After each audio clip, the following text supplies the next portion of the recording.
Folks, it's Fernando doing another video for More Survivalists, and in this video we're going to be answering the question, how many rounds you need for self-defense. Now, this is a topic that's not addressed with the seriousness that it should, so stick around for it, please. I'm going to be using several stats, some of them that you've probably heard before, so as to reach a conclusion here. And maybe my most favorite one is one that I've got from the NRA some time ago that says that 98% of the time, 0 rounds are needed. 0 rounds are fired. 98% of the time, the good guy having a gun alone, pointing the gun, brandishing the gun, keeping the bad guy at gunpoint, that's enough to stop the attack, to defuse the situation, saving that person's life. It's a stat that I'm very fond of because I've actually been in that position myself. I can tell you, if you haven't been, it's the way it changes everything when they suddenly see the wrong end of a gun. Their faces are priceless, and it goes to show very well so how, and this is something that the anti-gun community fails to understand, that guns in the hands of law-abiding citizens save people's lives all the time, way more than we realize, and they do so without the loss of life, either from the victim or from the attacker. 98% of the time, no one gets shot, no one gets killed, the gun saves you there. Now, we have to understand that if 0 rounds are fired, then pretty much any gun would have worked in that situation. Even a toy gun, sure, without the red plastic thing there, but a replica gun would have done just as well. A broken gun, an unloaded gun, 98% of the time, that would have worked. Now, I'm not abiding to having a broken gun or a loaded gun or a replica gun for self-defense, but it goes to show how in most cases anything will do. And this is why you see many times rather poor options for defensive use, such as say a 22 Derringer pistol or a single shot shotgun. They are used frequently for self-defense in cases in which just showing the gun does the thing. Now, these may not be great options, but since firing is not needed in those cases, they do just as well. But what about that 2% where rounds are fired, where you need to use your gun?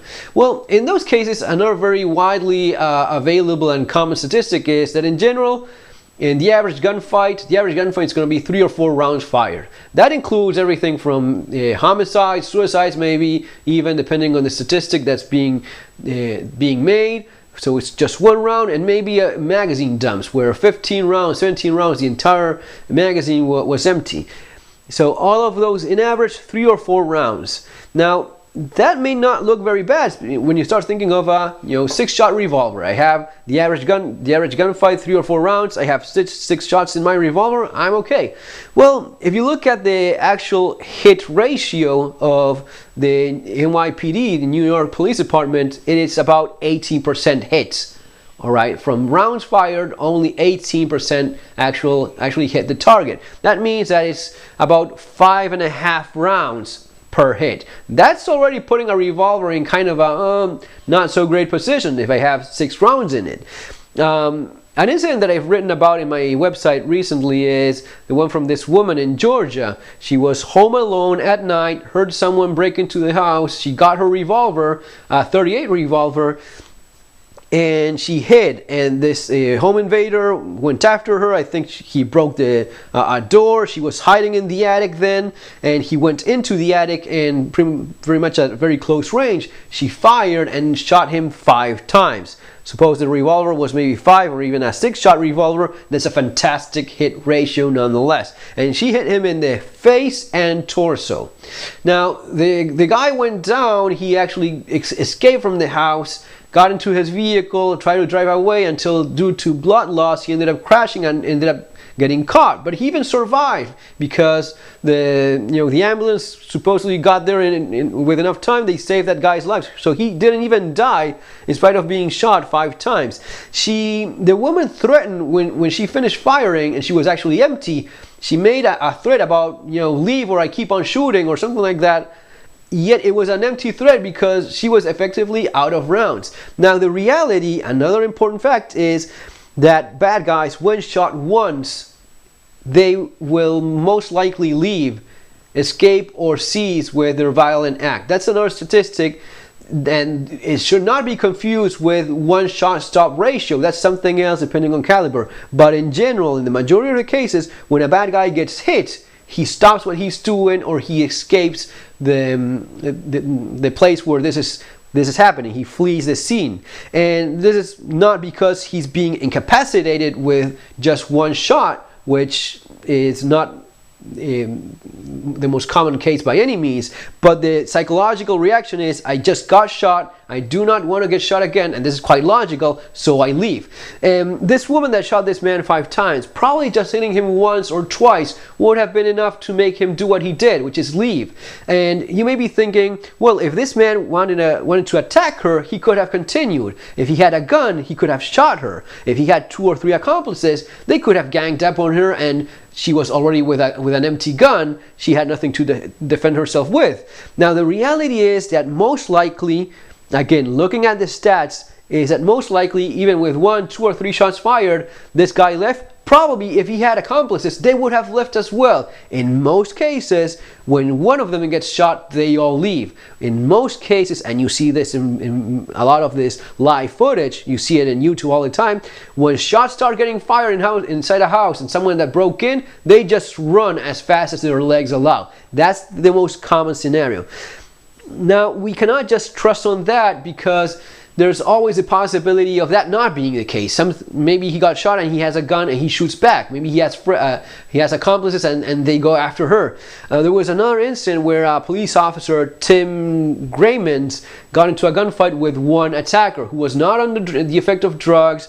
He was just very motivated. Tim Graymans is a police officer, but he's also a firearms instructor. He shot this guy 14 times. He took 33 shots with his 45 ACP Glock, hit him 14 times, which is a great hit ratio, well above the average for most police officers, and 6 of those shots were considered fatal, which would have killed this guy if he hadn't received immediate medical attention. But he managed to survive. Now, after this incident, Tim Graymans decided he was no longer carrying a 45 ACP. He went to a 9mm, and he is carrying 145 rounds between magazines and gun and spare magazines.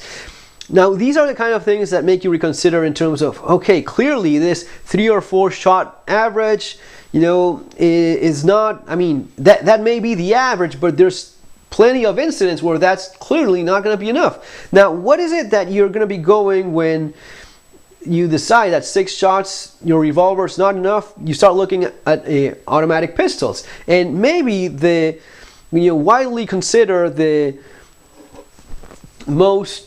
one of the most advanced for its time. I mean, people still consider it the best, the finest automatic pistol, the finest fighting pistol ever made, according to many people, is this gun that I have here. This is an HK P7. Now, what's very interesting about this gun is that it was requested by the German police after the Munich massacre of 1972.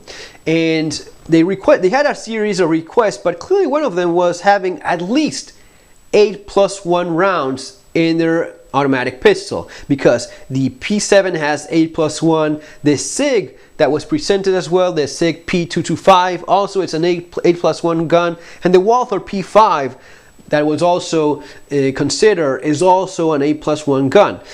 So we start thinking now that, okay, if one of the finest automatic pistols ever made is a 9-round capacity, maybe that's telling us something. 6 rounds not enough, maybe 9 rounds is then. Now, I know what you're thinking, and yeah, because I know that right now you're thinking, okay, the P7M8 is only just one of those designs, because after that, the gun that was presented by HK for consideration for the US military is this our gun, which ended up being used by police departments in the United States, which is the P7 M13.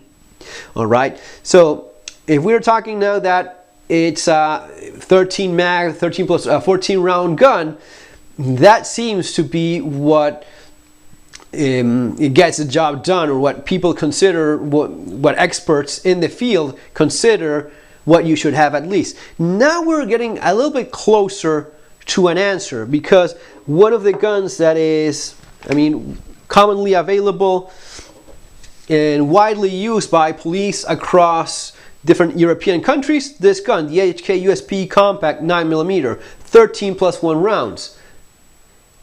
And if you think of the Browning High Power, it's also a 13 round magazine gun.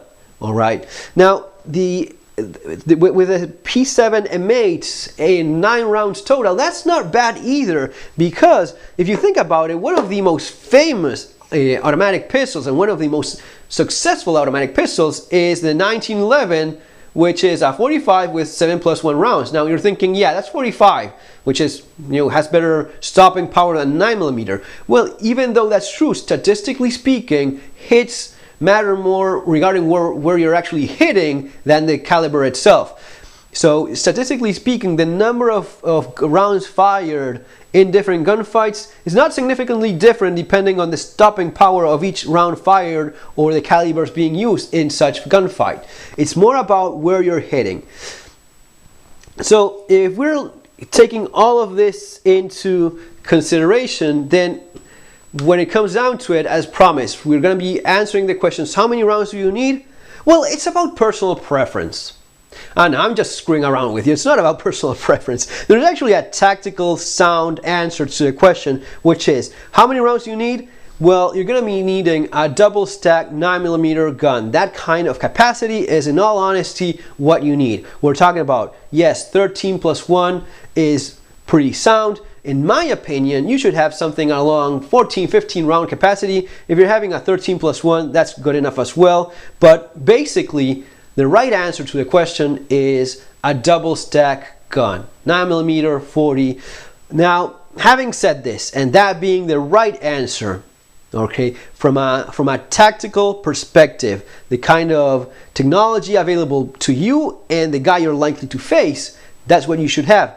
But if you're telling me you're a 70-year-old retired guy or lady living in one of the safest little towns in America and looking at the previous crime rates in your location, there hasn't been a single murder in the past 10 years, and you decide to carry a 5-shot 38 revolver, you're not going to be getting any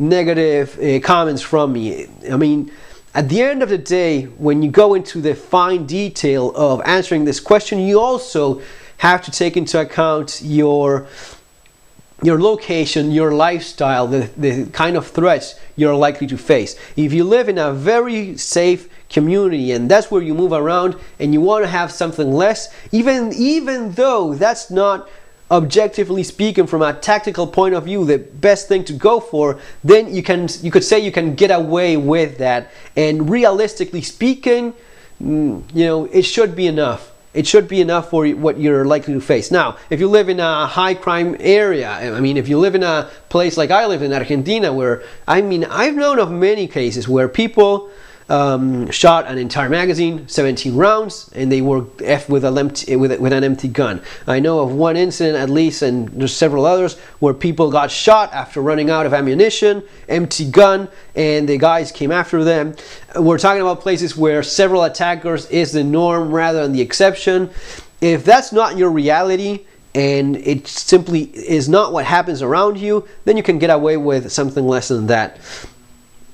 But my advice is that double stack 9mm 40, 357 SIG, that sort of thing, 13, 14, 15 round. If you can get away with a full size, like a 17 with 17 plus 1 rounds, even better, or more so as well. Guys, it's gonna be all for now. If you like this kind of discussion, this kind of thing, I do address a lot of this and a lot more in my book, The Modern Survival Manual, Surviving the Economic Collapse.